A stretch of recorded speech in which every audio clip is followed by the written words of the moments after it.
And hello, YouTube, and welcome back to another episode of the Zone TV Movie Entertainment with me, your host Jonathan. Once again, bringing you my thoughts and movie review for the brand new M. Night Shyamalan. I butchered that, and I apologize. Knock at the Cabin, starring Dave Bautista. Now, Knock at the Cabin does tell the story of a gay couple who take their young daughter to a cabin in the middle of the woods, because why not? And they get visited by four strangers, one played by Dave Bautista, and they tell them, like, and this is all in the trailer, folks, and they literally tell them, hey, listen, you guys have been chosen to sacrifice one of you three between the two couple, the husband and husband, and their daughter, to sacrifice their lives to save the world from the apocalypse that supposedly is about to come, tidal waves, any number of other things that you could imagine to be the end of the world. So obviously the couple, they think, okay, they're gay, they're being targeted or something. These guys are just making a random nonsense to make them believe, like, oh yeah, you guys want to kill us because we're gay. And they're like, no, things are happening, we're the only ones who can stop it. And that's basically the gist of the film, is all them inside this cabin. And you wonder when you listen to Batista and his four friends, and one of them is played by Rupert Grant. I forgot the actress's name, is who's in this, the other two actresses' name. I apologize. And you question whether they're telling the truth. What's the real motive? Why they're doing this? Why are these people chosen? And when you watch this film, and M. Night Shyamalan, and I probably butchered that again, I apologize. He likes to have people guessing in his movies, whether that's signs, or like, what's the main thing about that movie. What exactly are the those things in that movie really after, and why their weaknesses, what their weaknesses is. Or his other movies is Unbreakable. Did Bruce Willis actually believe he was a superhero? Is in Split, did um I keep forgetting the guy who plays Professor X. He actually had a split personality? What was his motivation in that? He gets you guessing in these kinds of films, and then when you watch in this one, you wonder, is Batista and his friends actually telling the truth? Do they actually believe strongly that sacrificing one of these people can save the world from the impending apocalypse? So when you watch it, and you think about it, and it's actually in the movie itself when you watch it. And I like that part, and I also didn't like that part, because he kind of, M. Night kind of makes it obvious of what these people are, and or who are they. And if you gets it right away, you're gonna figure out in 2 minutes into the film. If you don't know, well, it might take you the whole movie to figure it out, but still, the film itself is still pretty riveting. I mean, I really did enjoy it. The fact that it was contained in throughout the whole movie, it was literally just all of those people, the four of them versus the three family members in this cabin. And the backdrop doesn't change.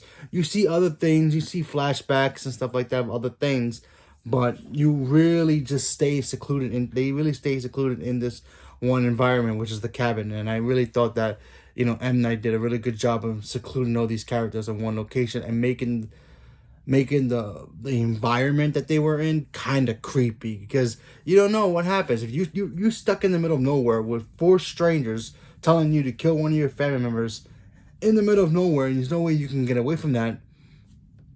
What's your options? So when you watch this movie, it's like, huh. And M. Night, he has good movies and he has great movies, and he has not so good movies. That's Airbender. We don't talk about that. I really love Signs. My favorite movie of his is actually Unbreakable. And, Glass is great too. And even Split. I love those three movies all together. Great trilogy. But, and I actually thought, all right, he likes to take his breaks. He likes to, really make up a good movie, and hopefully it works. And I enjoy this film. Now, granted, this film does have its moments where it's like, come on, really? because like I said, you kind of figure out the plot of the film once you watch the film. As soon as like Batista gets on screen, you're like, especially when his friends show up, it's like, oh, okay, that you guys are the, oh, okay, I get it now. So it's kind of like that. I kind of wish he kind of made it a little bit more challenging in a way. I mean, not that everybody's gonna figure out right away, but it is kind of obvious when you watch the film. And I think the trailers itself also kind of give it away a little bit, but it's still a pretty entertaining film. And I thought everybody did a really good job, especially the main actors. You know, the two couples with the little girl. The little girl was great. I really thought she brought the, having the fear, having no clue what's actually going on, being, kind of aggressive when, as a child would be in that kind of situation of, trying to get what she wants because she's a child. Obviously, her two fathers were great too. I thought they were great. There were one time I thought one was gonna do something, then the other one was gonna do it, but when you watch it, you're like, oh, okay. Yeah. I thought Batista did a really good job too. I think Batista's getting really good as an actor. He's not there yet, but he's getting better. When you start watching him in this film and you see him, you see M. Night work with him, and he knows his weaknesses in these movies, and his weakness as an actor, and he hides it really well so doesn't show it too well, but also show his biggest strength, which is he's a big dude. He's a big dude. So when you watch this film, you're like, yeah, what else is new? There's a scene in here. I don't want to spoil it, but it gets to a point where you're in that kind of situation. What's the first thing that comes to mind when, you see three strangers come to you to your location or wherever you are, and you're trying to, I guess, quote unquote, protect yourself, not to spoil anything, but when you see Batista in here, you're like, yeah, what's the point? Because he's a massive man. So, yeah. And, as a WWE fan, Batista has always been huge.